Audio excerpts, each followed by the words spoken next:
Ahora nosotros tenemos primer ministrat de año y nosotros tenemos aquí en San Nicolás para atender el proyecto de San Nicolás. Junto con la San Nicolás Business Association, nosotros hay presentación de 5 diferentes proyectos.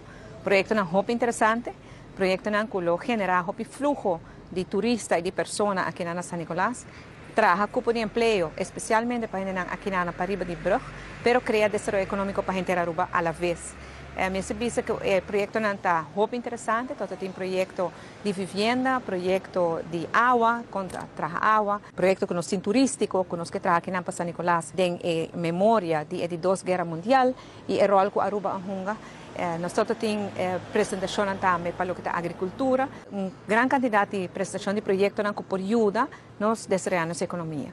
Me está sumamente agradecido na San Nicolás Business Association para ajudar-nos a topar aqui, através de nós, para nos fazer apresentação aqui. Tanto tem presente também funcionários de DOE e de DEP, para assim ajudar-nos e assistir-nos no processo aqui. E me tenho toda confiança que o projeto aqui lo por vir uma realidade e assim nós podemos criar o progresso e bem-estar que nós estamos buscando para Aruba em geral, mas especialmente aqui na San Nicolás.